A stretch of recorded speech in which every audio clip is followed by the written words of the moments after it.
Hindu Analysis Editorial by Rathod IAS. Thank you, Rathod IAS. Really took help of the Hindu analysis to enrich my content. Hindu analysis articles. Rathod IAS. Hindu Analysis Editorial. Hello and welcome to Rathods IAS Academy. Today in this session, we are going to see current affairs of 25th June 2024. So let's get started with our discussion. So now here I'm taking Delhi edition of Hindu. So whichever edition you are having, so you can see that edition. There is no problem with that of reading only this edition of Delhi. Okay. So let's get started with our discussion. And actually, I want to let you know one thing. So how we are analyzing these articles. So you need to know the flow so that you will be more connected with the articles and you will be understanding the way we are presenting this current affairs. And you will be appreciating this way of analysis. So first, we are going to take an article. So in that article, we are going to see title. So in that title, we are going to focus on keyword. So this keyword is nothing but in your syllabus, if you know the micro listing of topics, you can directly understand this keyword. And after saying keyword, we will do two things. First one is we will be keeping it in our syllabus, okay, where it will fit exactly, and we are going to see even micro topic where we have to fit that article. And later on, we are going to see different dimensions from which you have to think. So this multi-dimensional approach is very useful for your essay and as well as your mains answer. And after that, again, we will be going back to our notes. In that notes, you will be having first summary of that article, what is that article is saying about. And next, you will be having key insights in that article. And after seeing the key insights, again, we will be going to our basics, nothing but your static syllabus. And we will be discussing the things from your static. And we are also going to provide you mind maps. So with this mind maps, it will be very helpful for you to pre-present that basic thing in your examination, especially in this mains answer writing, it will be very helpful. And after this, we are also going to give you practice questions of both prelims. So we'll be giving you prelims practice questions and also mains practice question. So this analysis will be very helpful for you, especially in understanding what is a keyword and in which micro topic of your syllabus it belongs to. And you'll be understanding the insights of that article from current affairs, and we'll be connecting with our basics. And even we are giving you prelims and mains practice question. So this is the way to read your current affairs. And if you read current affairs in this way, I can say strongly that you're going to clear this examination for sure. Not only UPSC, any examination you name, so you can clear that if you are reading your current affairs in this method. Okay. Yes, now let us see the front page. So in this front page, so this article is very important. It says Kerala House passes resolution to rename state as Kerala. So as you all know that in southern states we have this Kerala, and now they want to change name of this Kerala state to Kerala. Okay, so here the keyword here is renaming of state. You can see here renaming of state. So what is the keyword in that article? Naming or renaming of state. So this article is important from your GS paper 2 under polity. So in polity, where exactly we can fit this? So if you open your Lakshmikant, you have this chapter of union and its territories. Especially article 1 to 5 talks about this union and territories, which comes under part 1 of our constitution. And in these articles, especially article 3 and 4 are related to this renaming of states. Okay, so this is about fitting of your topic in your syllabus. And now I want to give you the dimensions where you can get a question in your prelims or mains. Okay, so you have to see this part 1 of constitution, and articles which are related to union and its territory. Okay, so this will be there directly in your Lakshmikant book. And next, you have to see process of changing of name. So it comes under your legislature part, and even in your majorities also, we have simple majority, special majority, absolute majority, and effective majority. So which majority is required for renaming of states? You have to know that. And next one is you have to see what will be the impact of renaming of state. So all these are the dimensions that you have to see from this article. Clear? And now let us go to this basic part. So what is the summary of this article? Summary says that Kerala Assembly passed a resolution. That means we have State Legislative Assembly of Kerala passed this resolution for renaming of state. Now onwards, if it is got approval, means Kerala will become Kerala. Okay. So now let us see here what are the key insights.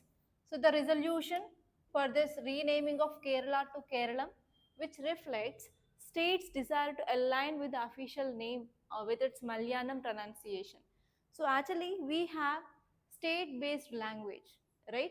So even in your post-independent India, you will be studying about reorganization of our states based on the language, right? So for example, the first state formed is based on Telugu, right?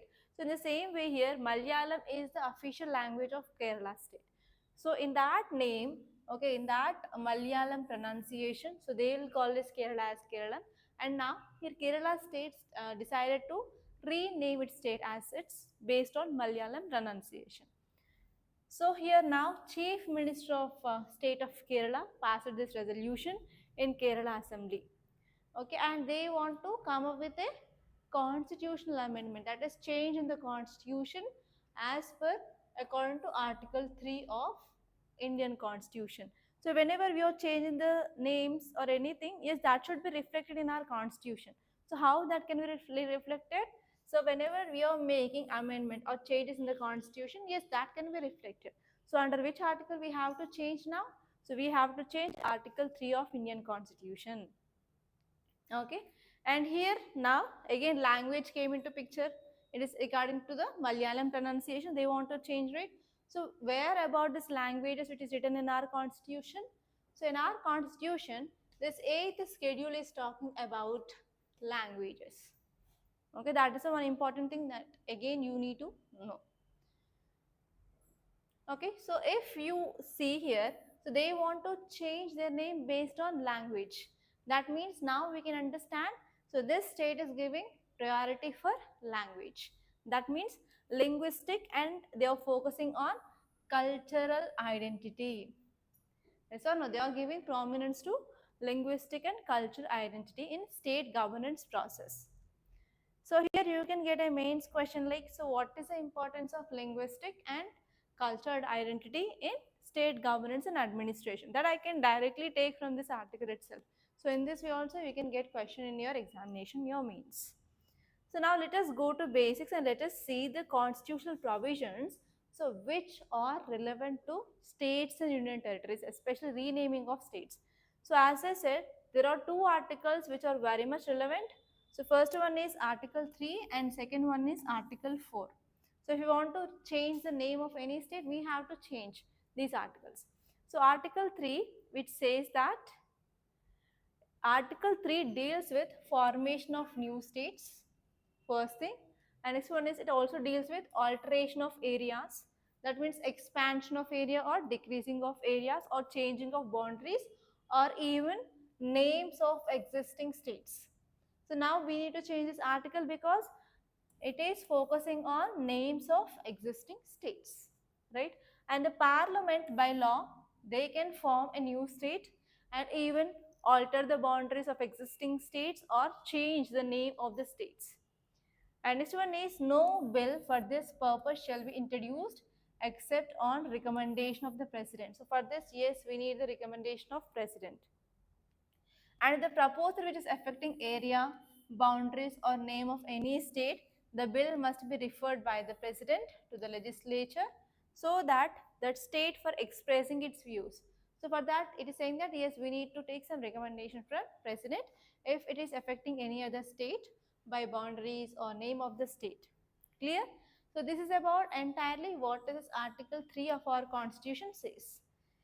And Article 4 of our Constitution says that whenever any laws which made under Article 2 and Article 3 for admission or establishment of new states or alteration of names, areas or boundaries of the states, they are not considered as amendments to the Constitution under Article 368, right? That means there is no requirement of special majority. That can be done by simple majority. That is the meaning of Article 4. Okay. So Article 3 says that if you want to change the name, you can change. If you want to change the boundary, you can change.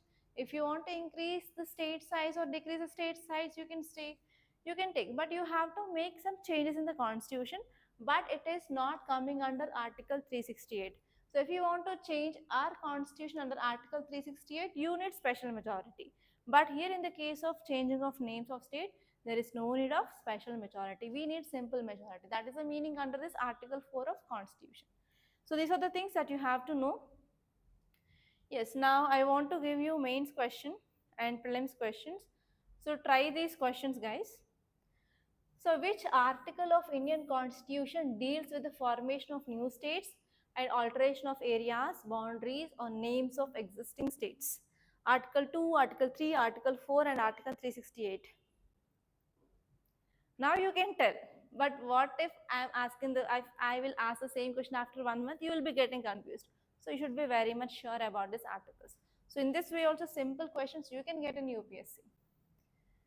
And next, the process of changing the name of states does not require which of the following?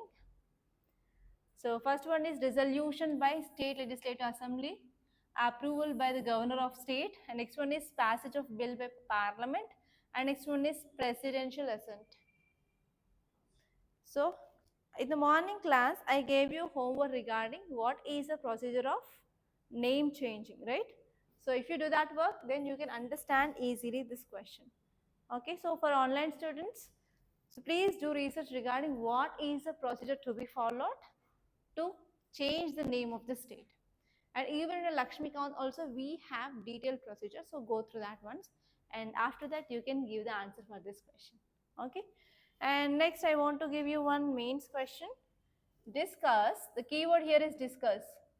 Discuss the constitutional process for changing the name of the state in India. So again, the question is both interlinked for this prelims and mains. So first one is about what is the process for changing the name of the state in India. Highlight the roles of state legislature, parliament and president in this process. So this is the mains question. Try to write answer for this question. Don't forget. Okay, so this is our first article.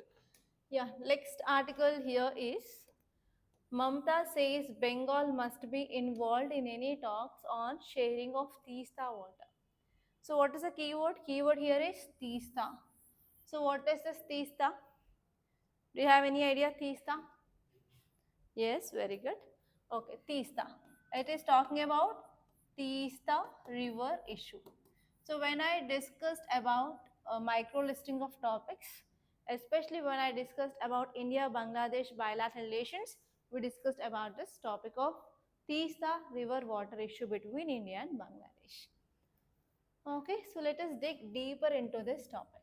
So where we can see this article? In GS paper 1, we have geography. So in geography, in drainage chapter.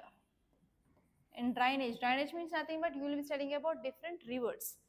In these rivers, we have two types of rivers. First one is Himalayan river system and second one is peninsular river system. Okay, so in Himalayas, we have three river systems. So first one is Indus, second one is Brahmaputra and Ganga. So here this Teesta river, it is mainly related to which river system? Any idea? Ganga river system. Okay, Ganga river system, which comes under Himalayan rivers. Okay, So from geography point of view, you'll be studying about where this Teesta river originated and in which states in India it is flowing, and where this Teesta river will join river Ganga. That point is also very important, and you have to know from west to east to west, north to south. And recently in 2024 prelims, you got question regarding these tributaries of river Ganga from west to east. Okay, Gagra, Gandak, Gomti and Kosi. So this is the order. Okay, so you have to know that. And here I will be giving you dimensions. So where it is originated, place, and you have to see in which states in India it flows and where it joins river Ganga. So these are the points from your geography. And not only this, from GS paper 2 under international relations, when you're studying India bilateral relations, that is between India and Bangladesh relations. So you'll be coming across this issue called as Teesta water issue between India and Bangladesh. So it has been from several years. We want to come up with this solution for this, but this Mamta Banerjee, she is not at all accepting for sharing of this Teesta river water with Bangladesh. So because of this, it is one of the unresolved issue. It is going on between India and Bangladesh from many years. Okay, so now let us see this in detail. So first let us see what is a summary. So actually Mamata Banerjee, she is one of the iron lady, I can say. She's a very powerful woman. Okay, she is saying that yes, whenever you are having talks with Bangladesh. So recently Sheikh Hasina, she came to India, right? Sheikh Hasina is Prime Minister of Bangladesh. So we had some talks and we discussed what are the memorandum of understandings, what are the agreements that we are going to have, right? So in the same way, here this Mamta Banerjee is saying that no, whenever you are having talks regarding this Teesta water, so you should not ignore West Bengal. So you should involve me in the talks. Okay. So here the key insight says that yes, Mamta Banerjee having a strong stance that Teesta issue reflects her commitment to safeguarding interest of West Bengal. Because I am CM of West Bengal, so it is my responsibility to take care of my people. So here this river, it is providing good water. So if you are sharing this water with Bangladesh, it will cause water insecurity in our state.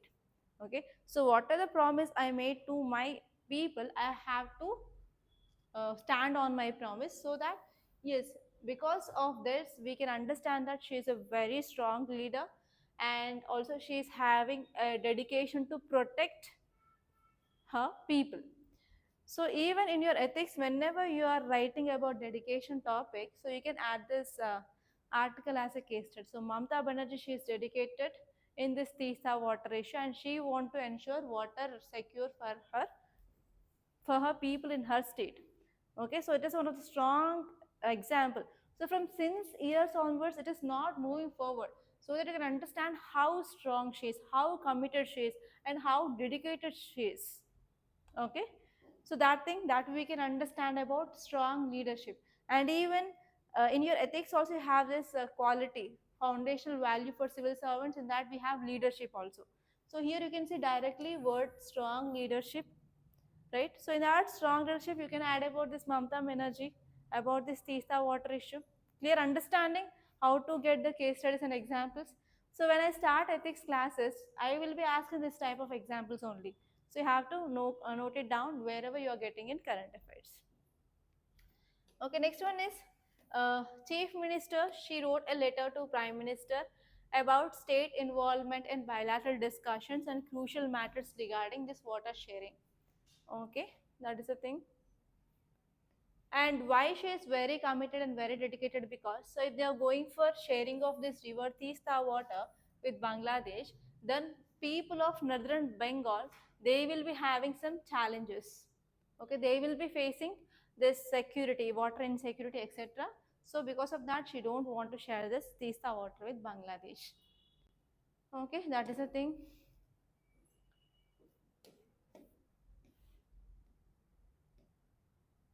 Okay, so what is this Teesta River? So Teesta River issue, it is one of the long-standing dispute between India and Bangladesh. Okay, it is regarding the sharing of Teesta river water between India and Bangladesh. So where it will flows, it flows in Indian states of Sikkim and West Bengal. It is very important. And after it is flowing from Sikkim to West Bengal, it is entering into Bangladesh. I will showing you the maps. So here it is very important for both the countries because it will be acting as a lifeline for agriculture, livelihoods, and as well as ecosystem balance, everything. So if you see the geography, it originated in Himalayas in Sikkim and it flows to West Bengal and finally it goes to Bangladesh. And it is important especially for irrigation and as well as agriculture in Bangladesh. So for West Bengal it is for irrigation and for Bangladesh it is for agriculture.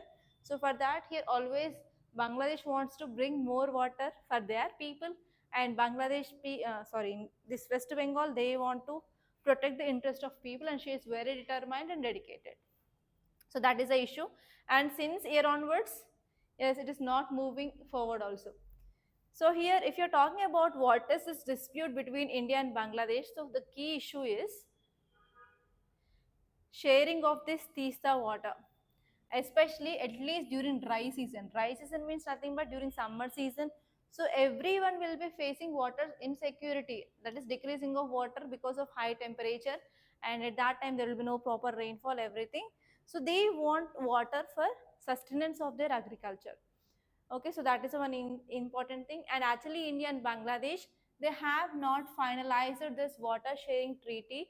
Okay, because of that there is increasing of tensions between India and Bangladesh relations. And next one is actually we had agreement, okay, in 1983 itself. At that time 39% of this Teesta waters to India and 36% to Bangladesh, but it has never fully implemented. And since then onwards there is no final resolution between India and Bangladesh. So even though we had agreement in 1983, so we are not following that, both the countries. So this is the issue, and based on this we are having talks, but it has not been yet finalized. Okay, so what are the political factors here? Political factors is, so in every country, in India we have our own political interest, in Bangladesh they are having political interest. So one thing I want to say is Mayawati, she is coming in power consistently because of this thing only. So if any political leader who come into power means, so they might have agreed to this Teesta, but she is very strong. So because of that only people wants her. Okay, and these water sharing agreements are highly sensitive in India, especially in West Bengal. And next one is, if this agreement is done, if the water sharing is happening, so it will be having impact on the agriculture and as well as livelihood, both positively and as well as negatively. Okay, so that is the thing. And you have to see the map, right? So I hope you can see. So this light blue color is our river Ganga system, and this is river Brahmaputra. Okay, yellow color is river Brahmaputra, and both they will be joining. So here we have this river Teesta. It is combination of both, we can say Ganga and Brahmaputra, because they will be joining entirely, and they will be moving in this Bangladesh with the name of Jamuna. Okay, after this Ganga and Brahmaputra joining, so it will be flowing as Jamuna, and after this Meghana, which is joining this Yamuna, so it will be called as Meghna. So there are different names, okay, of this river system. So here we are calling it as Ganga, and after this Brahmaputra is joining, it is called as Jamuna, and once this Meghana river is joining, it is called as Meghana from downwards. Okay, so this is the river system, and I want to give you prelims question. So which of the following states in India does this Teesta river flow? Very easy. Assam and West Bengal, Sikkim and West Bengal, Bihar and Jharkhand, Odisha and West Bengal. So it is Sikkim and West Bengal. And next one is the Teesta river is tributary of, okay. Normally we will be considering it as the Brahmaputra only because it is directly joining, but this Brahmaputra again it will be joining Ganga. And the next question is, discuss the historical context and cultural current status of river Teesta water sharing dispute between India and Bangladesh. What are the main challenges in reaching the final agreement? because of political issues of India and as well as Bangladesh. You can see that. Okay. Now let us see. We will be leaving the city page. Okay, let us see the states page. So this article, it is about a spurious liquor. It is about huge tragedy.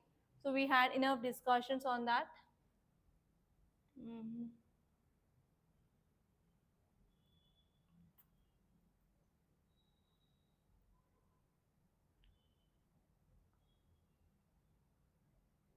Yes, here you can see this article of LTTE, and especially it focused on Unlawful Activities Prevention Act.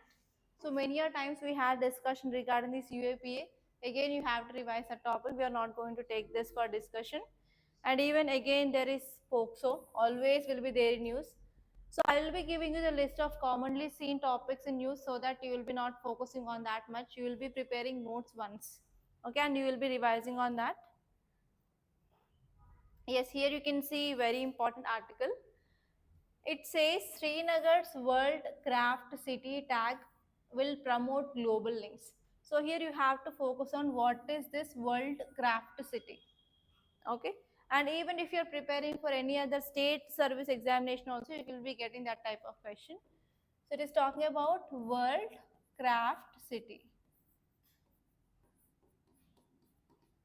So you know about these crafts, like some areas they will special in making saris, some areas they are special in making toys, for example Kondapalli from AP, and there are some areas where they are famous in painting, making of carpets. So that is nothing but the handicrafts. Okay, so here now Srinagar.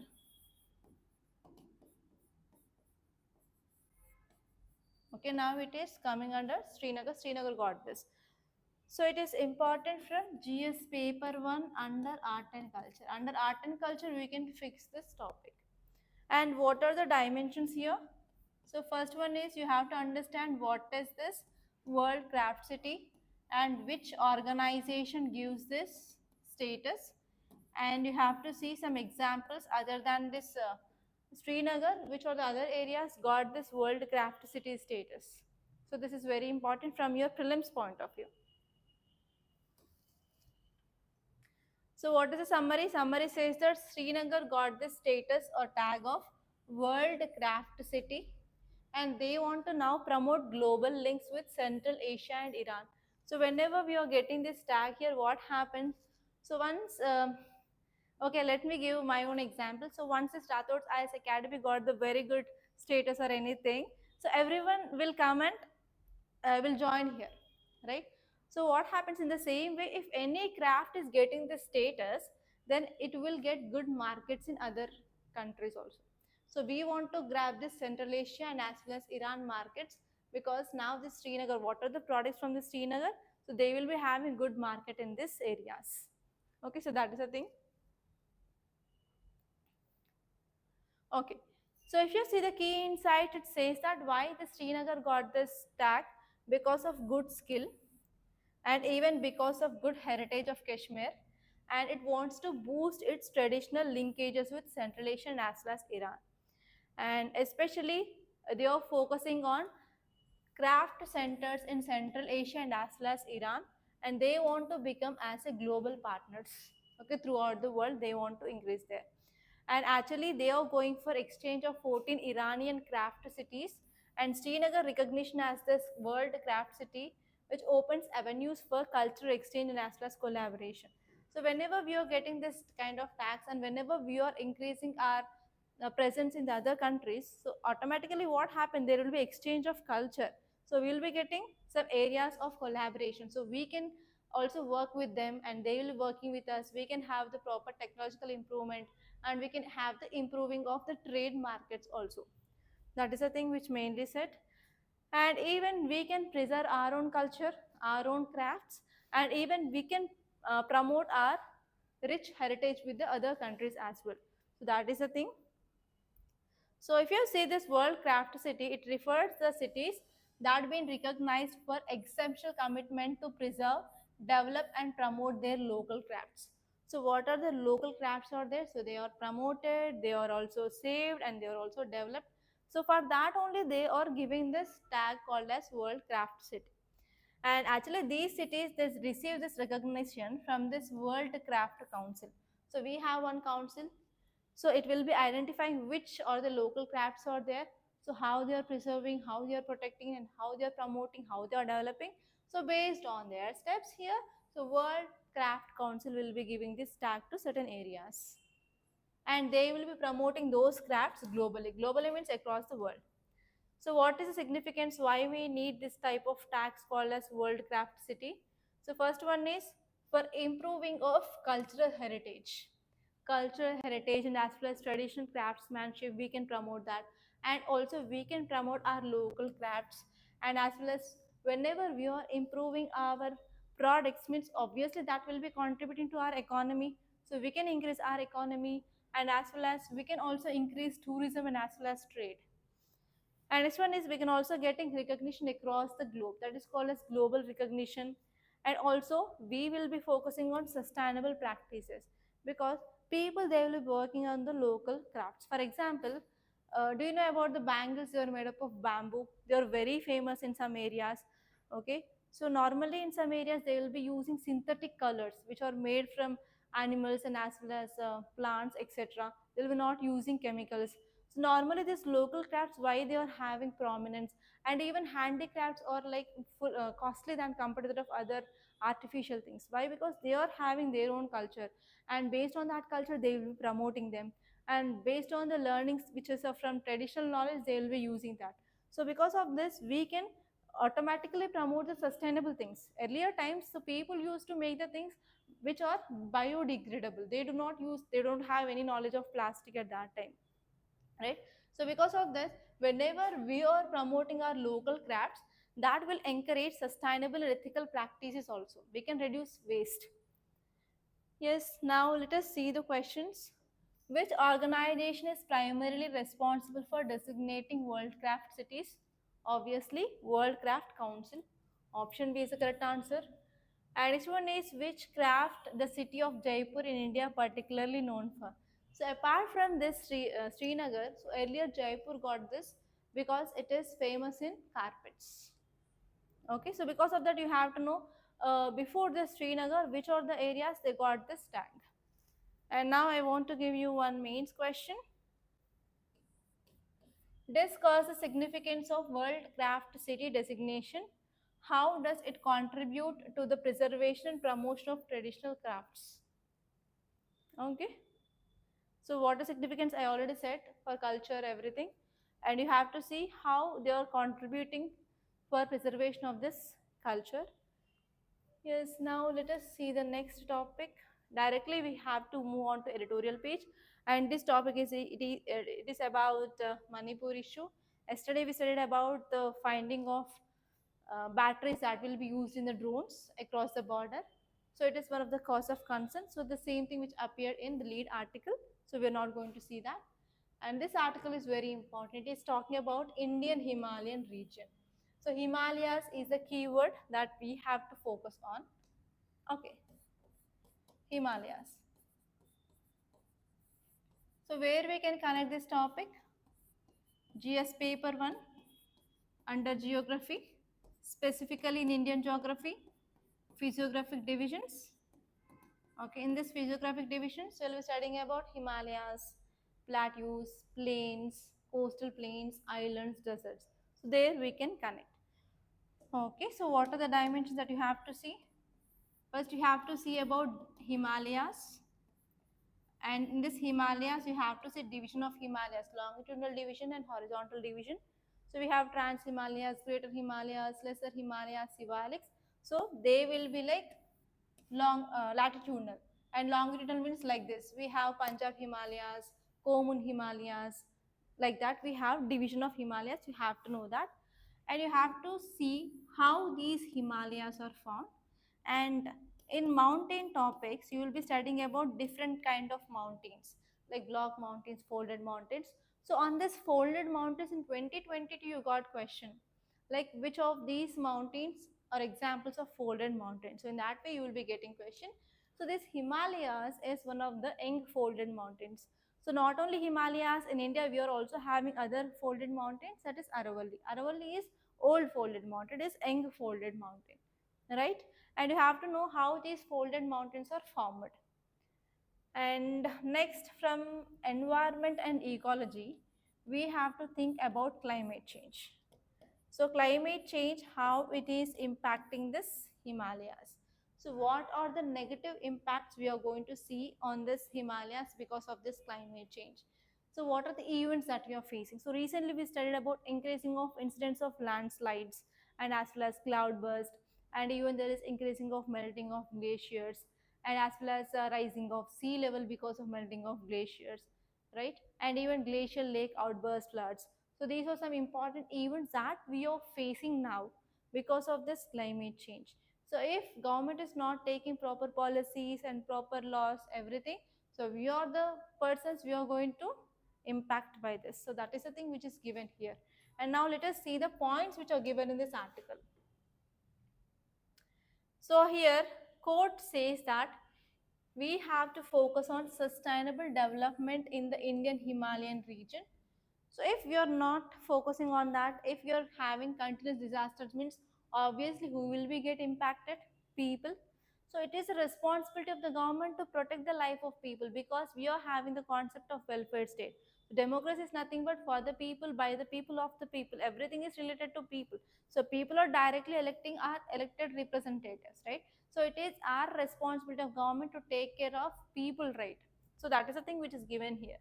So here Himalayas, they are very important for ecosystem services, and for that we need to focus on sustainable development projects, right? And Supreme Court also said that yes, we have to prioritize nature rights along with the human rights in development decisions. Yes, development we can go. Without development, we can't satisfy the needs of the present generation of 21st century, right? So if you're going for unsustainable development, obviously again the people, they are going to be impacted badly, right? So whenever we are going for development, we have to focus on sustainable development. It should not cause harm to environment, or it should not cause harm to the people rights. That is the thing that we need to take care of. And whenever we are going for unregulated development, that will leads to environmental degradation, and that will increases this disasters in this region. So we have to focus on even disaster reliance. So here regarding disaster reliance, everything, Vilas sir will be going to take classes. So after once economy is done, again geography is resumed, and after geography immediately he will be completing environment and disaster management in one go. So that by the next month, okay, by end of August, you will be completing with 4 major subjects. Okay. And next one is disaster management is very important, and we have to mitigate the risk. We have to decrease the impact of this disaster management, and we have to enhance resilience to this natural hazards, etc. And actually, even recently, one Supreme Court judgment I already discussed with you guys. It is about right against climate change is also a fundamental right. Okay, right against climate change is also a fundamental right. Okay, it comes under again Article 21 of Indian Constitution. So because of this judgment 21 article, which also includes right against climate change, is the right to life and personal liberty. So this question which appeared in 2024 prelims. Okay, directly about this Article 21. Article 21 is the answer for that question. Okay, so these things they are mainly said here. So what is the meaning of sustainable development? You need to know. Actually, we have 17 sustainable development goals that need to be achieved in the target year, that is 2030. But what are the steps we are taking? I can surely say that we are not going to achieve that. Again, there will be delay. There will be postponing of that target year. So what is the meaning of this sustainable development is nothing but, so we need to go for development that need to achieve this needs of present generation, and it should be it should not compromise on the future. That means, for example, Mahatma Gandhi gave a famous quote, that is, earth can satisfy everyone needs but not greeds. That means everyone what they want to live on this earth will be giving that, but earth will be not satisfying the greeds. Okay, that because of that greeds only, inequality is increasing in India. Someone is very richer, some people they are very poor, so some people they don't have the things to have their livelihood per day, right?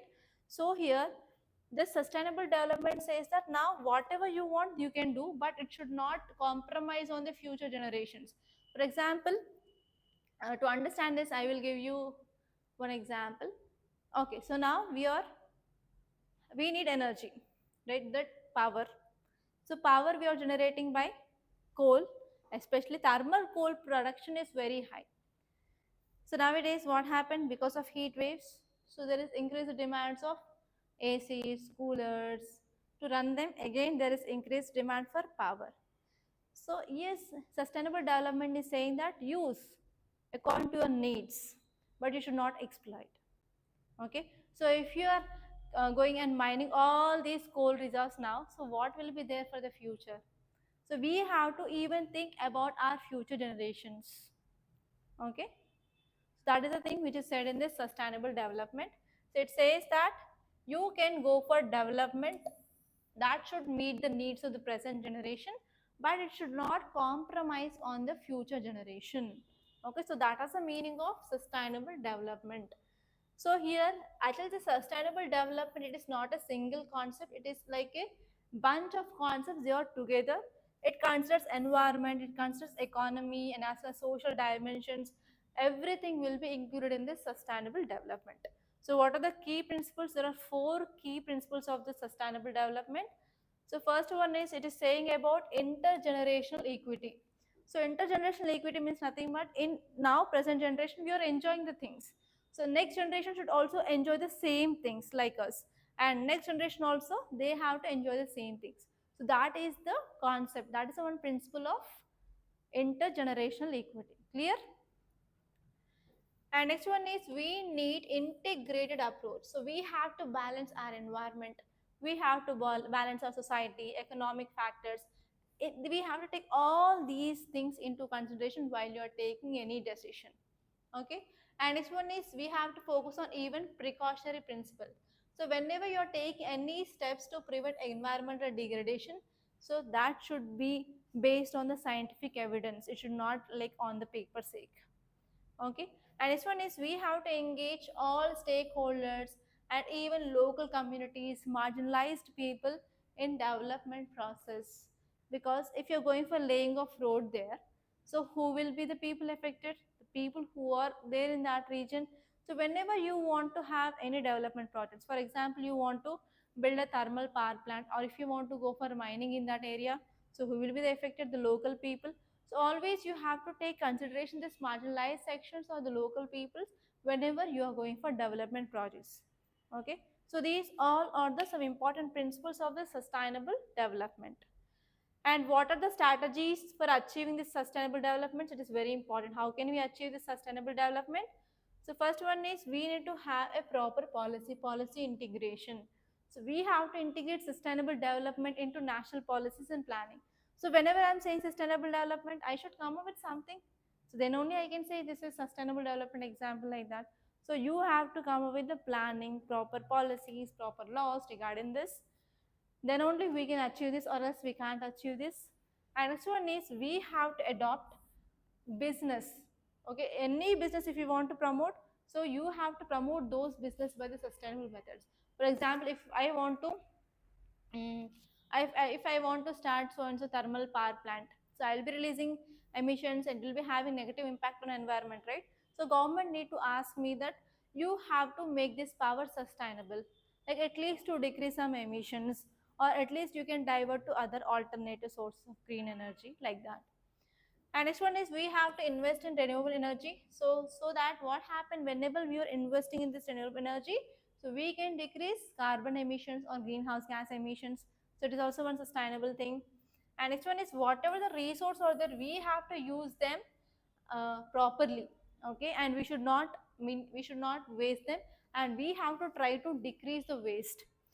And next one is, we have to educate and we have to aware the people. So without knowing people, they will be not taking any step for sustainable development. So here community awareness and at the local level, it is very important, because ultimately people, they need to follow them. So unless and until you know the importance, then you will be not following, right? So you have to go for educating of public about sustainability and how they can focus on sustainable development and how you can encourage them for this sustainability. So this will be matters a lot, and you have to focus on innovation and technology. Okay, so all these things that you can adopt for achieving of sustainable development. So from this area, you can expect only mains based question, no prelims based question. So question is, discuss the significance of United Nations Sustainable Development Goals, that is UN SDGs, in promoting global sustenance development, and highlight the challenges and opportunities faced by countries in achieving these goals by 2030. So one thing I want to say is there are 17 sustainable development goals. You have to remember number and what is it about. And wherever you are getting question of environment, climate change, etc., you can write that. So this is one value addition that you can do. So it is based on your memory, 17 goals and number. So if you see them daily, you can easily remember that. Okay, do that. Yes, now let us see the next question. It is about China tilt to a balancing with Beijing and Delhi. Okay, so actually this topic it is about Maldives and India relations. So recently, hashtag boycott Maldives had became very viral in social media, and many TV actors they also spread this news of hashtag boycott Maldives. Okay, so Maldives recently what happened? Elections in Maldives, changing of government, and now this present government is favor towards China, and now they want to have the relations with India. So that is a thing which mainly said in this article. And here this is important from GS paper to under international relations under India bilateral, because Maldives is very much near to India and it is sharing like maritime boundary. So directly we are not sharing the land boundary, we are sharing maritime boundary.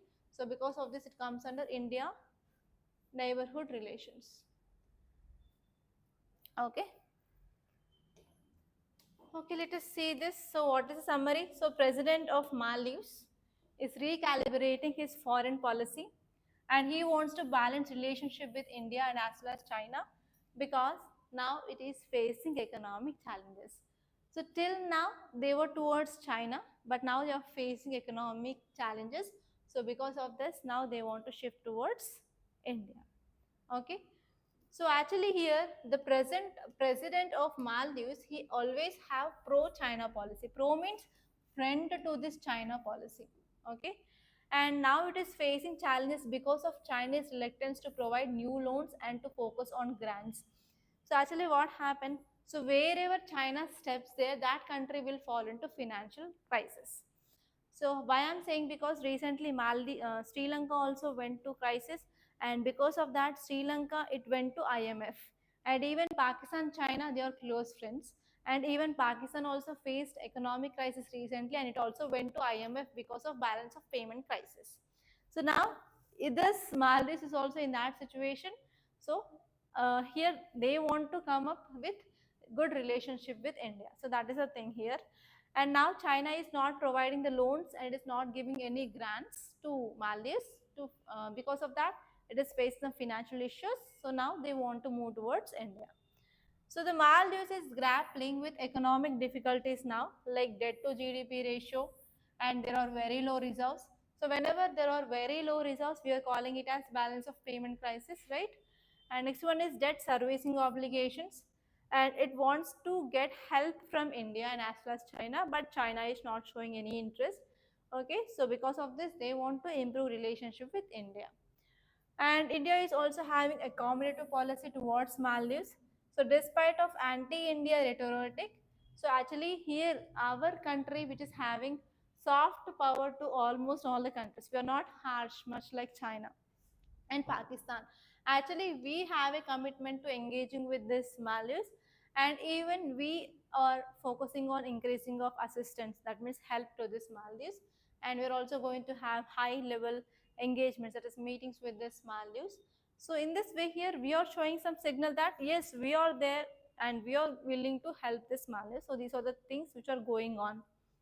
Okay, that's it. So these are very important. And now let us move on to next page. So here this article is talking about Madras High Court judgment, and it is especially based on Annadanam and as well as Anga Pradakshinam. So here you have to focus on only this word called as human dignity and as well as human rights, etc. This is not much important. Just focus on fundamental rights, which talks about this human dignity. Okay, and even right to religious freedom also you can take into consideration here. And if you move on in this text and context, this is topic of Great Nicobar. Already in our yesterday's class itself, we had detailed discussion on this. So we are not going to see this today again. And here you have this article of PESA, that is Panchayat Extension to Scheduled Areas. So this topic is important from your GS paper to under polity. And in this polity, we can keep under this topic called as Panchayats, which comes under 73rd Constitutional Amendment Act of 1992. There we will be seeing this topic. And in this news page, yes, this article is very important, and you have to do some research regarding this Brahmos. Okay, so Brahmos, the name which got from these two countries. So actually this Brahmos is a project of both India and Russia. So from India they took name of Brahmaputra, and Moskova from Russia. So these two names, they had been mixed and gave this name to this missile, that is called as Brahmos. And you have to see which type of missile it is and what is the speed. And recently we had exported this Brahmos missile to Philippines. So here we can add this article as self-reliance in defense sector. Okay, and if you move on,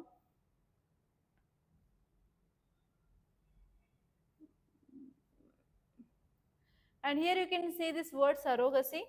And many a times in our Hindu analysis, we discussed about this surrogacy. Surrogacy is nothing but taking rent of womb. In this, we have altruistic surrogacy and as well as commercial surrogacy. So in India, according to the surrogacy bill, we have only altruistic surrogacy but not commercial surrogacy. That is the thing you have to see.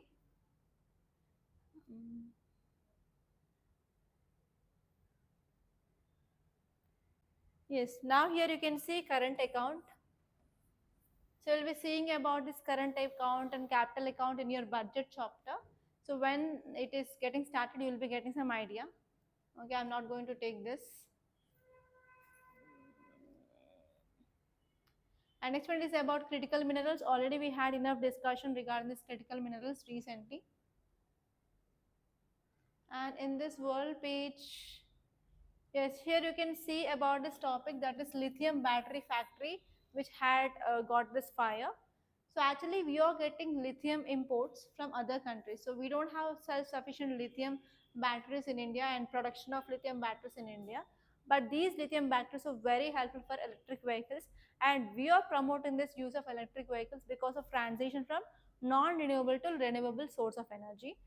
So whenever there is effect in this lithium batteries factory in South Korea, it will be affecting the batteries that we are getting from the South Korea.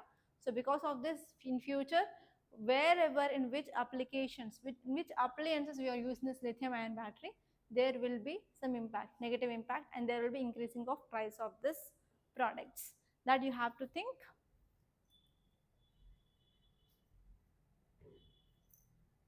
You can directly go on to the science page. Nothing much important. So these are the very important articles that appeared in our today's Hindu newspaper. And one thing I want to say is, we in Rathods IAS, we started daily mains answer writing course. So in this daily mains answer writing course, you will be getting 1 year schedule. So this schedule is based on weekly schedule you will be getting. Based on that schedule, daily you will be getting one question from Monday to Saturday. On Sunday, you will be having essay or case study practice. And what are the answers you are writing? There will be evaluation of your answers, and we will be giving you the detailed feedback, and also we will be giving you model answers, and there will be one-to-one mentorship for this mains answer writing practice. And next one is, you will be having live class on every Sunday.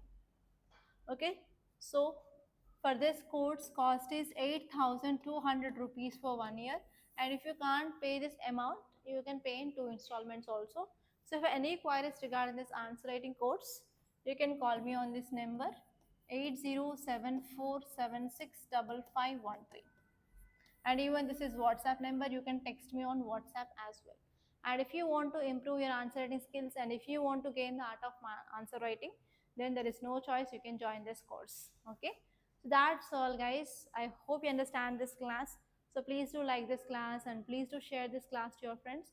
And also if you want to get the PDF of this class, you can join the Telegram channel or you can download our app. And don't forget to subscribe to Rathods IAS Academy. Thank you so much for watching.